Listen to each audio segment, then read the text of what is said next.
በዜና መጽሔታችን አሁን ደግሞ ሰዓቱ ስፖርታዊ ጉዳዮችን የምንመለከትበት ነው። መረጃዎችን ለማድረስ ብሩህ ውበት ስቱዲዮ ይገኛል። ብሩህ ሰዓቱ ያንተ ነው። አመሰግናለሁ። በሀገር ውስጥ መረጃዎች ይጀምራሉ። አብራችሁን ቆዩ። በመላ ኢትዮጵያ ጨዋታዎች የባህል ስፖርትና የቴኳንዶ ውድድሮች ተጠናቀዋል። ለመጀመሪያ ጊዜ በመላ ኢትዮጵያ ጨዋታዎች ተካቶ የተካሄደው የባህል ስፖርቶች ውድድር ትናንት ፍጻሜውን አግኝቷል።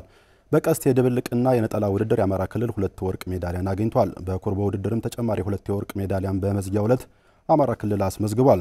ሆኖም በአጠቃላይ ውጤት የአዲስ አበባ ከተማ ከፍተኛ የወርቅ ሜዳሊያን በማግኘት የአጠቃላይ አሸናፊ ሆኗል። የአማራ ክልል 2ኛ ሲሆን ኦሮሚያ ክልል 3ኛ ደረጃን በመያዝ ጨርሷል።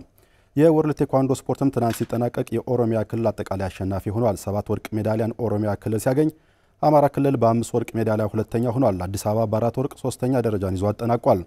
የቼዝ ውድድርም እንደዚሁ ትናንት ሲጠናቀቅ ኦሮሚያ፣ አማራና አዲስ አበባ ከ1ኛ እስከ 3ኛ ያለውን ደረጃ ይዘው ጨርሰዋል። ዛሬም በርካታ የፍጻሜና የማጣሪያ ውድድሮች በመካሄድ ላይ ናቸው። 6ኛው የመላ ኢትዮጵያ ጨዋታዎች እስከ ሰኔ 19 ድረስ መካሄዱን ይቀጥላል።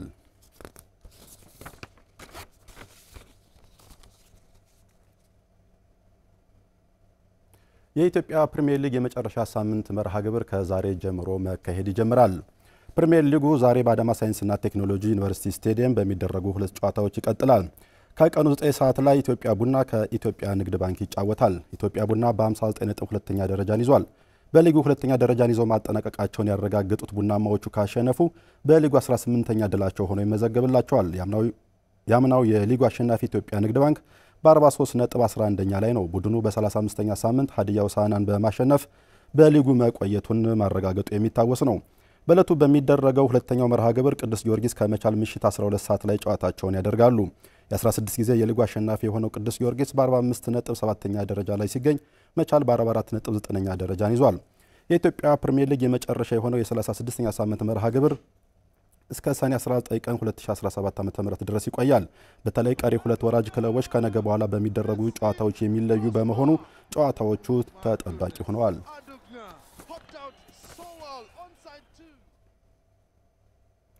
የፊፋ የዓለም ክለቦች